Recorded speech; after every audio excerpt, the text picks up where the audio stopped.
Hey guys, Jack, welcome back.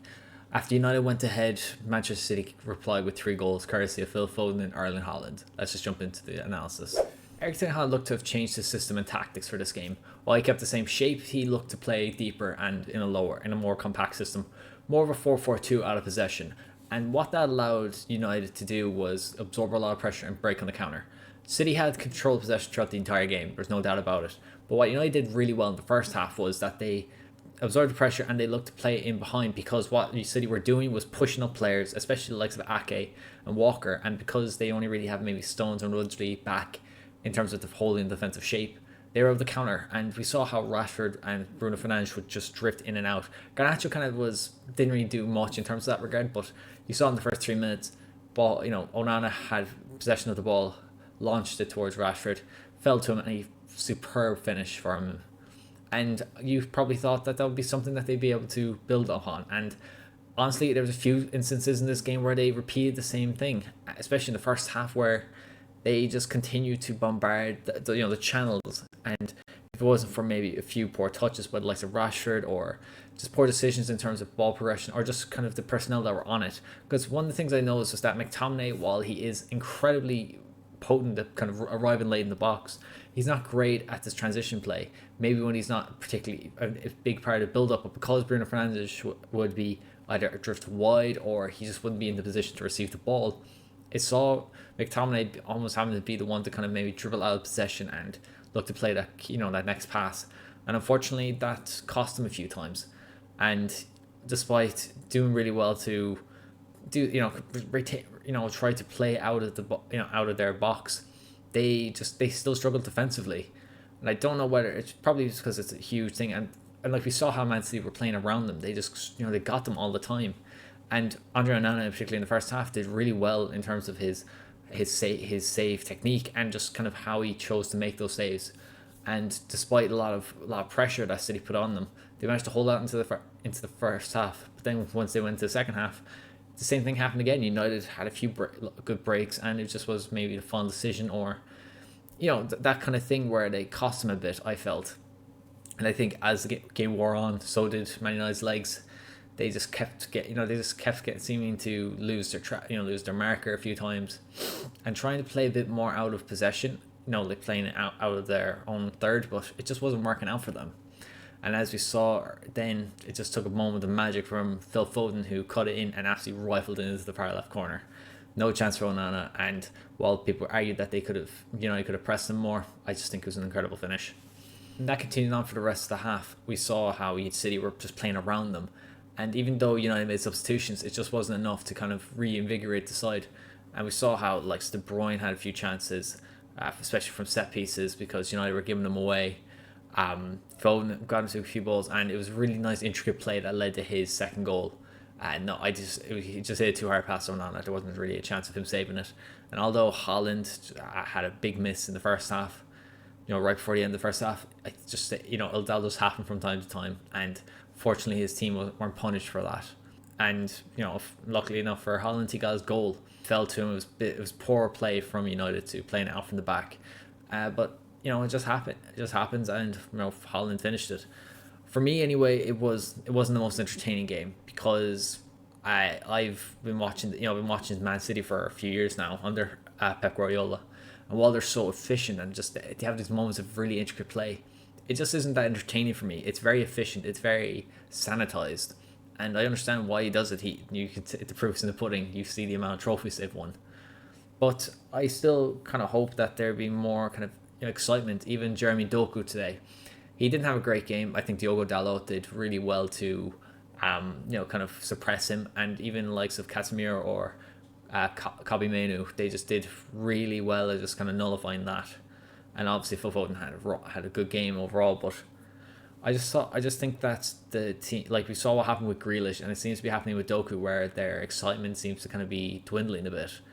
And that's just going to happen with a Pep Guardiola system. But, we just have to accept that that's the way you have to win in football. And sometimes, a lot of people don't appreciate that. That's why you have a lot of fans enjoy the likes of Adel Taarabt at QPR, Lee Trundle at Swansea, and various EFL clubs. And that's why people love these lower divisions, or these kind of smaller teams, because you have these you have these kind of big time players, not even like just how they are, just how the way they play. I know we're going to say like the Foden was excellent, De Bruyne, Haaland, they have their own unique skill sets, but there's just so much intricacy in kind of systematic play in their style that just doesn't attract me as much. And I don't know if it's the same for you, but it's just the case for me.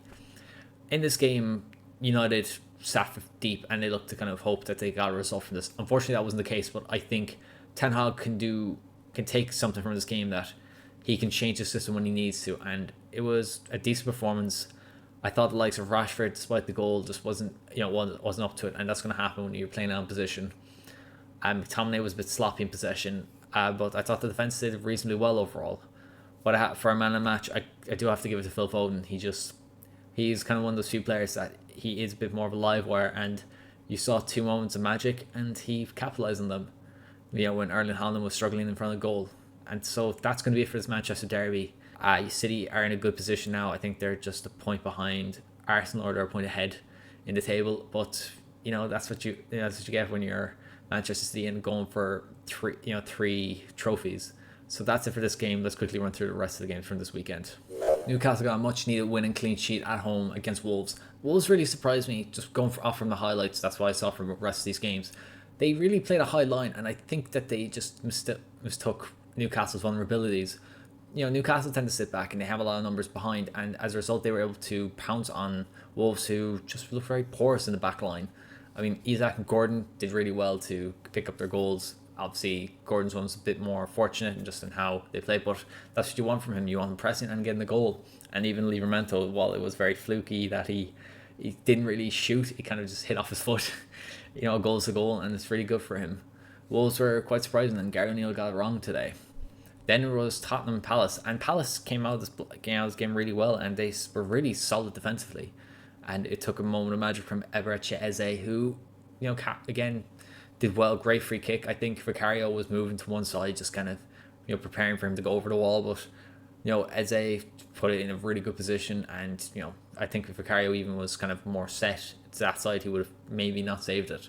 But in credit to Tottenham, they pushed at Crystal Palace, and it took a moment of magic. Brennan Johnson coming on and laying the ball off for Werner, who ultimately led to 2 more goals for Tottenham. A great ball from Maddison, and Son with a good finish at the end.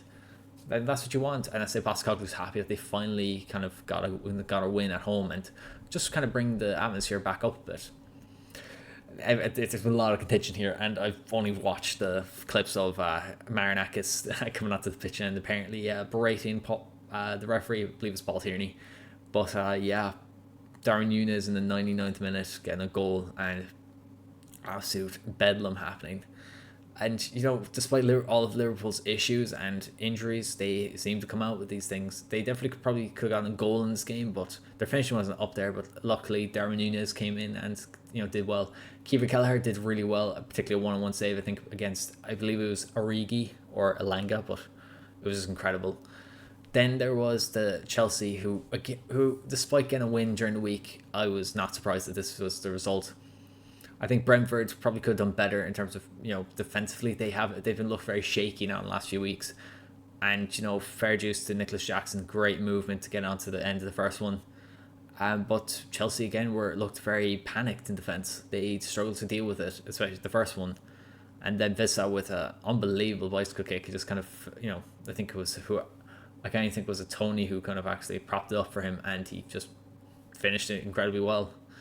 And then obviously the Zazie with a great header to equalise, but both teams to be disappointed, and Brentford are looking a bit more shaky. They look like they're going to be dragged into the relegation zone if the likes of Forest and Everton's points deductions occur, or their next punishments come in.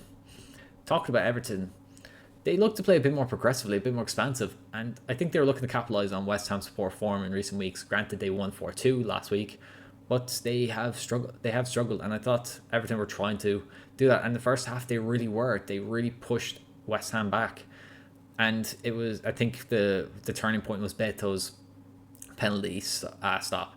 Areola read it well, but it was not a convincing penalty at all. And while Everton got the goal, I think it just kind of led to West Ham being able to push up and just press them. And good goals overall. Zuma with a good header. And Bowen played really well as kind of more of a provider. And Souček obviously getting a superb goal. But Everton, they need to kind of get a few wins back under the belt, because if there is another points deduction ahead of them, they really need to get these points now rather than later. Then we have Fulham, who caused a bit of a shock, to be honest. I was surprised how poor Brighton were, especially defensively. They just looked all over the place, and I don't know whether it was due to fitness. I haven't paid attention to the squad, but they didn't look like they were just coherent, and as a result, Fulham in particular were incredible in the counter. Harry Wilson looked really good. Rodrigo Muniz had a great goal at the end of it. And overall, while Brighton had a couple of chances, they didn't trouble Fulham that often. But fair dues to the Collegers, they just did well overall.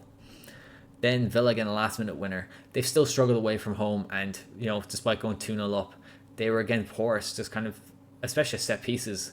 2 goals from Luton at these positions, and potentially I think Luton Town could have gotten another one. They Villa are playing this game where they need to score more goals than they can concede, and fortunately enough they escaped getting a draw. And felt sorry for Luton because they're in the relegation zone, but fair dues to Luca Digne, good movement in the back to get on the end of a ball from, I believe it was Diaby. And then lastly we had Burnley versus Bournemouth, and it looks set that Burnley are going down.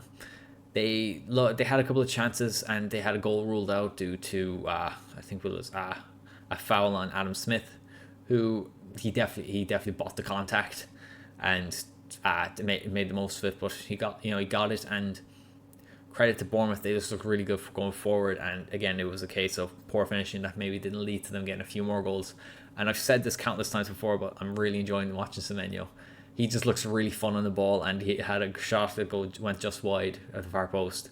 Then he tried the same technique again and got in. Granted, it was a deflection, but a goal is a goal. And Bournemouth look really good. Burnley, unfortunately, looks like they're going to be going down with Vincent Kompany, and I think that's probably right to stick with him. And next time, they understand now that they can't really buy a bunch of youngsters.